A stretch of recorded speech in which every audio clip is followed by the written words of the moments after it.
Donc ouais, on va ouvrir un petit peu. Donc là, on était sur la compétition. Donc normalement, il y a Gislain, donc qui est en équipe de France au fleuret il y a 12 ans, qui va expliquer un petit peu son parcours. Normalement, on est censé avoir Paul aussi Fortin qui doit se ramener, donc expliquer un petit peu. Le but du jeu, c'est pas forcément s'attarder sur le déroulé de la compétition, mais bien voir, en fait, bien discuter de ce qui se passe avant, et ce qui se passe pendant, et ce qui se passe après. Donc, comment la préparer, comment la gérer, et puis après, comment l'assimiler, la digérer pour en sortir quelque chose de positif. C'est jamais facile quand ça se passe mal de se dire, bon, bah, c'était bien la compétition. Dans un premier temps, je vais vous expliquer à peu près ce qui semble être le mieux à faire, d'accord, pour préparer la compétition. Après, derrière, j'ai demandé à Paul et Ghislain d'intervenir sur justement leurs expériences en équipe de France. Donc, Paul en équipe de France épée, Ghislain en équipe de France fleuret. Voilà, comment ils ont vécu cette expérience-là. Et puis, bah, ensuite, ça sera aussi à vous de discuter un petit peu de. Là, tout le monde a été au moins compétiteur une fois. Bah, ça sera un peu la parole libre. Justement, comment vous avez vécu, vous, vos expériences, votre première compétition, si vous vous en souvenez. Si c'était un traumatisme, si ça a été une découverte, si voilà. Alors déjà, avant toute chose, une compétition, ça se prépare à l'avance, d'accord. Je vais passer outre tout ce qui est entraînement, préparation, tout ça, donc spécifique escrime, mais on va parler un petit peu de ce qu'il faut faire à côté ou pas. Euh, déjà, la première chose, c'est que la veille d'une compétition, déjà, il y a le sommeil, le repos, d'accord.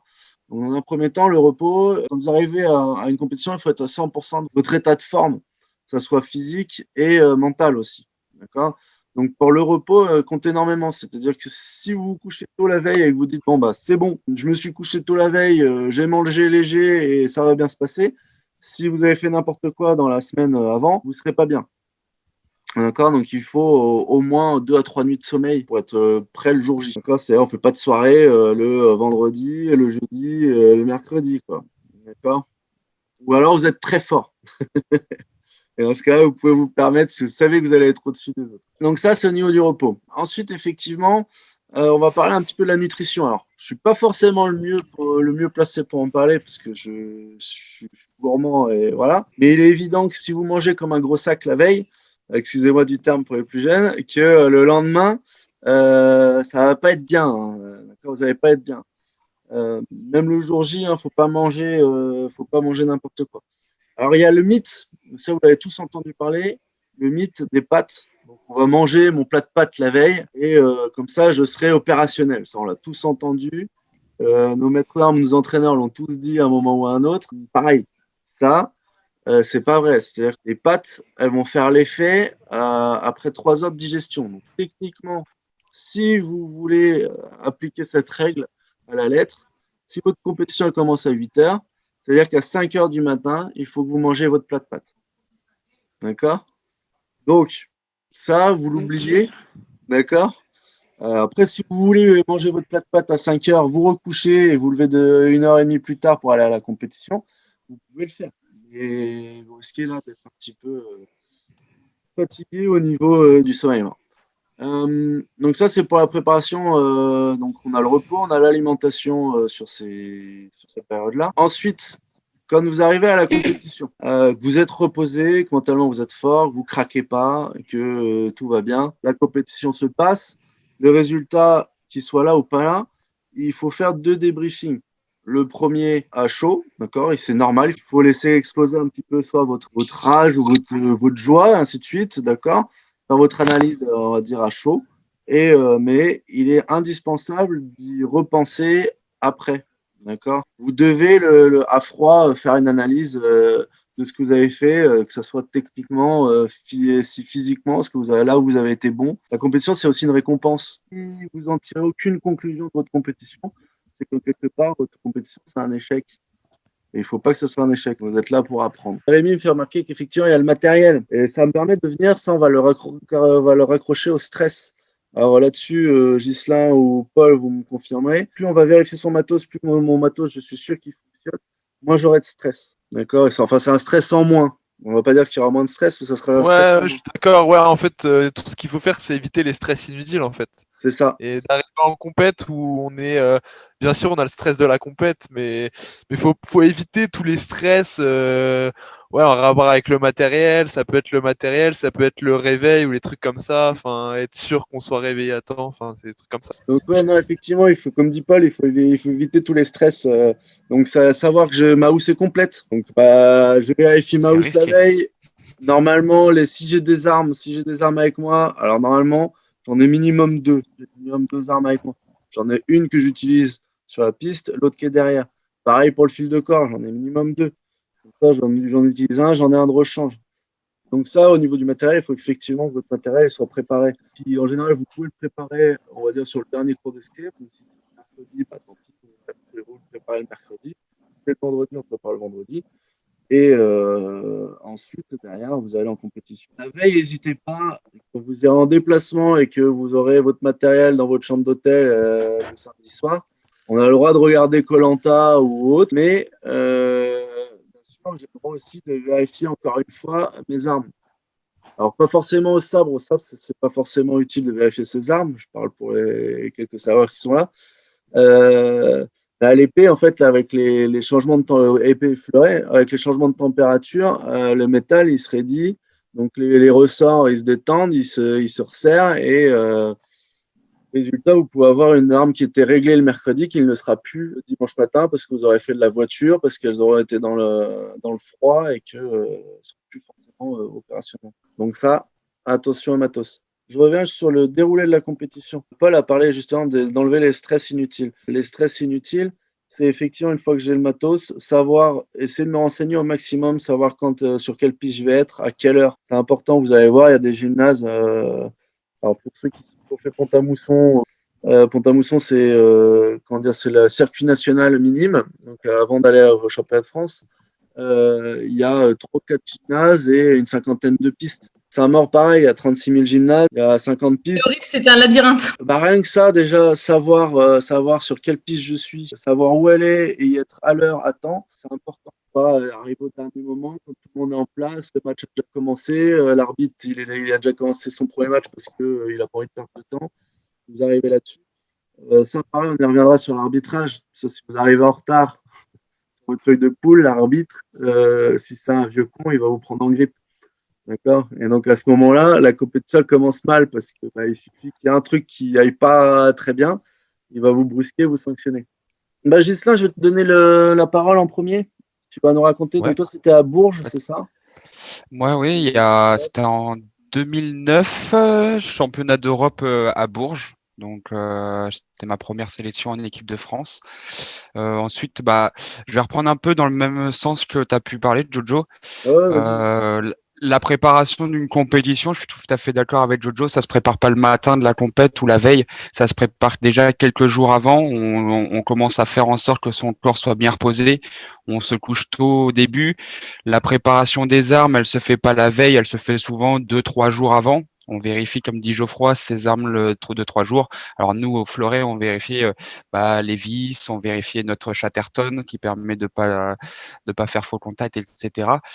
Et puis voilà, petit à petit, on se remet dans la compète. Alors moi, ma maman, on va dire, qui était une dame un peu stressée. La veille de compétition, j'avais le droit à ma plâtrée de pâtes et j'avais le droit également le matin. Donc moi, j'étais le genre de personne qui se levait à 6 heures du matin pour aller manger mes plâtrées de pâtes avant de partir en compète. Alors ce qu'il faut savoir, c'est que moi, j'étais en région parisienne à ce moment-là, donc même pour faire 20 km, il fallait 2 heures. Donc c'est pour ça qu'on se fait tôt. Donc moi c'était le plâtré de pâtes était très important.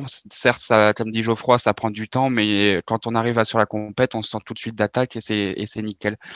Je suis tout à fait d'accord avec Paul et avec Geoffroy. Évitez de vous mettre du stress pour un rien. Donc ça veut dire préparation des armes au dernier entraînement, soit 3 jours avant. Vérifiez vos armes la veille. Ça part aussi de faire sa housse. On l'a fait le soir. On l'a fait pas le matin à 7 heures du matin alors qu'on part à 7h20. C'est pas le but, ça va vous créer du stress. Quand vous arrivez en compétition, n'allez pas dire bonjour tout de suite à tous vos potes, etc. Allez vous inscrire calmement, allez voir vers quelle piste vous allez tirer et après vous allez voir vos amis. Vraiment concentrez-vous sur vous, sur votre échauffement, et après on va voir nos amis, etc. Après, faut pas rentrer dans la paranoïa non plus, hein. Il faut pas s'enfermer, se mettre dans sa petite bulle, parce que sinon vous allez stresser pour un rien, etc. Donc ne vous empêchez pas de vivre pour une compétition, quoi. Après, voilà, la compète, moi, enfin, faut savoir, c'est que ma première compète, j'avais 5 ans, j'ai tout perdu. J'ai fini dernier de la compète, j'ai tout perdu, mais j'ai pris des 5-0, 5-0, 5-0, 5-1. Je crois qu'à la compète, j'ai mis 2 touches. Donc, et pour vous dire, bah, à ce moment-là, on n'est pas bien. Et comme dit Geoffroy, il faut un débriefing à chaud, où là, l'entraîneur, il dit, bah, ça, c'est pas bien, ça s'est mal passé, etc. Et donc, c'est le débriefing qui fait vraiment très mal, parce on est 6 pieds sous terre et on nous la renfonce encore plus. Donc, voilà. Et après, il faut un débriefing quelques jours après. Ça, c'est bien de débriefer avec vos camarades de cours d'escrime, votre entraîneur, etc. C'est toujours plaisant. Puis voilà. Après, en conseil, moi, vraiment de compétition, enfin, moi, je suis quelqu'un vraiment qui a beaucoup de tics. Un peu comme les tennisman, enfin ça parle de Rafael Nadal, il a beaucoup de tics avec je place les bouteilles à tel endroit, je place les etc. Moi j'étais vraiment ce compétiteur-là où mes armes fallait qu'elles soient prêtes 3 jours avant. La veille je mangeais mon plat de pâtes avec une bonne escalope de dinde ou de poulet, et le matin je mangeais mes pâtes et j'arrivais à la compétition toujours 3 quarts d'heure avant. Voilà, j'ai beaucoup de tics. Si vous ayez des tics, n'ayez pas peur, c'est pas honteux. Moi, j'ai un tic et Geoffroy, enfin, bah, tous ceux qui m'ont vu en compète peuvent le savoir. Je criais beaucoup, mais je criais énormément. Et c'était ma façon, en fait, de enlever ce mauvais stress, d'enlever cette pression qu'on peut avoir en compétition. Alors, je sais qu'Amiens, on est un peu un club de bisounours. J'entends très peu des gens crier. Et je l'ai dit plusieurs fois à Geoffroy, ça serait bien qu'on ait désolé les jeunes, mais des gueulards, parce que si vous allez voir, ça va, ça va vous libérer, ça va enlever une pression. L'escrime est quand même un sport où pendant 9 minutes ou 15 touches, où on est hyper concentré, on a plein de choses à gérer, etc. Et vous voyez, rien que le fait de crier pendant 2 secondes, ça va vous faire du bien. Donc moi j'étais un très grand crieur, donc allez-y, lâchez-vous, hein, le ridicule ne tue pas. Après, en compétition, enfin j'avais mes petits rituels plus ou moins bêtes, hein. Voilà comment se comporter, puis petit à petit, à force de trouver ses habitudes, de trouver ses rituels, de bien débriefer, de surtout bien écouter son entraîneur, parce que s'il est au bout de la piste, c'est pas pour faire joli. Je pense que Geoffroy le sait. Il faut vraiment les écouter, écouter les gens. Votre rituel qui a fonctionné ce jour-là et essayer de le réappliquer. C'est important. Il y a plein de trucs. Ça peut aller le slip de compétition. Je Mon l'ai. slip Superman, voilà, c'est le slip Superman que je dois mettre. Ou bah, mon épée fétiche, quoi. Non, mais après, ça part tout simple, hein. Moi, mon rituel, c'est j'arrivais, je m'inscrivais. Une fois que j'étais inscrit, j'allais voir sur quelle piste. Et comme dit Geoffroy, c'est très important. Quand je vois des jeunes qui arrivent en compétition en courant, parce qu'on leur dit, bah, tu tires où? Bah, je sais pas. Bah, attends, mon coco, c'est dans 5 minutes. C'est très important. Et après, c'est bête. Mais après, moi, je parlais toujours à la même personne avant chaque match. J'allais toujours faire la même chose avant chaque match, etc. Alors, c'est un peu paranoïaque, hein, n'ayez pas peur. Mais voilà, c'est des rituels où, en fait, à force d'avoir ces rituels-là, vous allez vous mettre dans une bulle confortable. Vous allez vous remettre vraiment dans un petit confort, etc. Et vous allez voir, et au final, chaque compétition va se ressembler et vous ne serez jamais perdu, etc. Et voilà, quoi. On va laisser la parole un petit peu à Paul, un peu plus récent. Ouais, Donc, en gros, enfin moi j'ai fait les championnats d'Europe et championnats du monde il y a 2 ans maintenant. ouais, 2019. Je vais ajouter des trucs sur ce que Geoffroy et Ghislain ils ont dit, ils ont évoqué. Moi, ce que je faisais avant chaque compète, ça j'ai commencé, j'ai fait mes coupes d'Europe et coupes du monde avant les Europes et les mondes. C'est que je faisais un programme de ce que j'allais faire avant la compétition à J-1. Ouais, une Où en projection. fait à J-1, ouais, une projection à J-1, en fait, c'était pour éviter tout mon stress, comme on en parlait, les stress extérieurs à la compétition. J'avais un planning où en fait je me disais, je me mettais par exemple à 16h30, enfin je savais où j'allais en fait. C'était tout le temps un truc, tout était planifié, carré, comme ça je j'avais pas du tout de stress. Et du coup ça allait sur l'alimentation comme voilà comme on en a évoqué.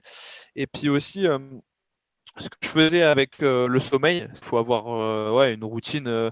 Le, même de 2-3 jours à la compétition, avant les compétitions. Et nous, ce qu'on faisait avant les Europes et les mondes, c'est qu'on faisait beaucoup de siestes. On faisait 1 heure et demie de sieste l'après-midi.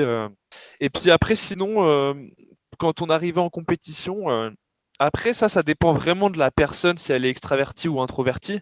Mais c'est pas une si mauvaise chose que ça d'aller voir les autres.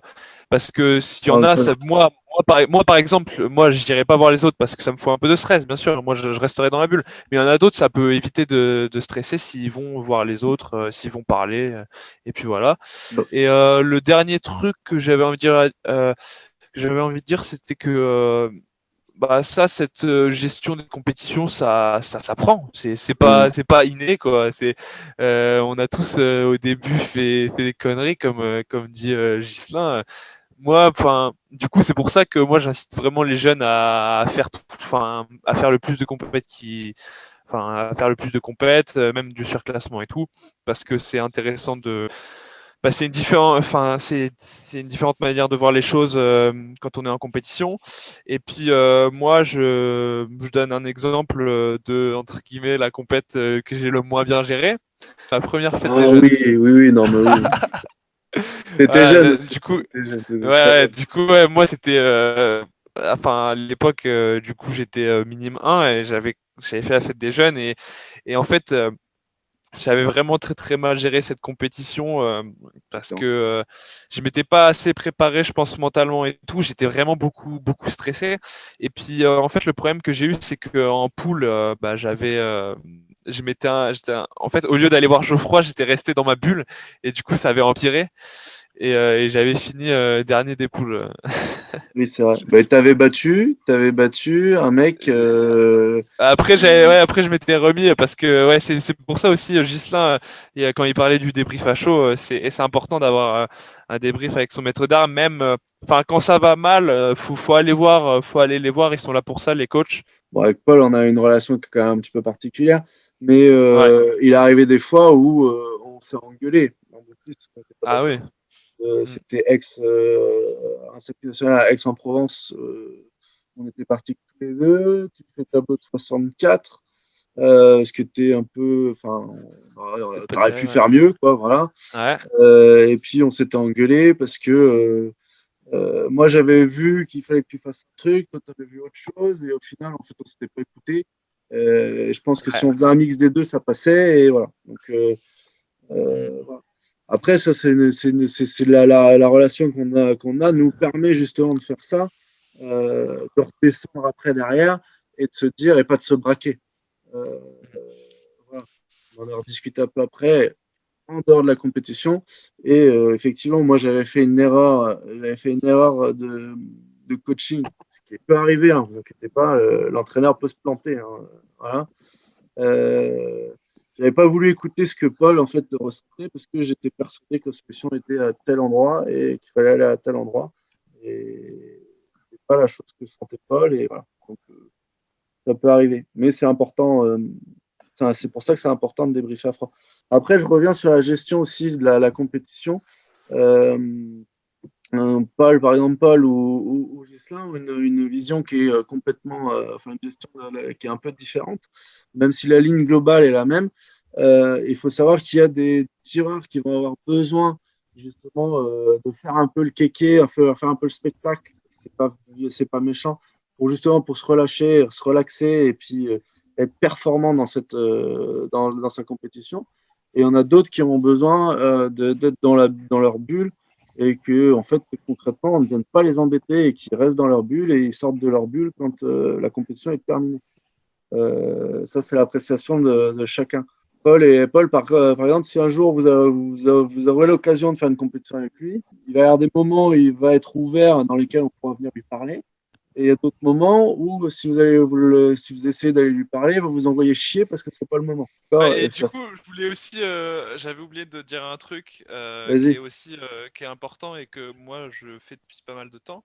C'est un peu de sophrologie où c'est de la Mm, mm, comment dire, c'est de la projection mentale. mm. Euh, où en gros, je m'imagine, ça, je faisais ça il y a longtemps. C'est en gros, je me cale 15 minutes où je respire, etc.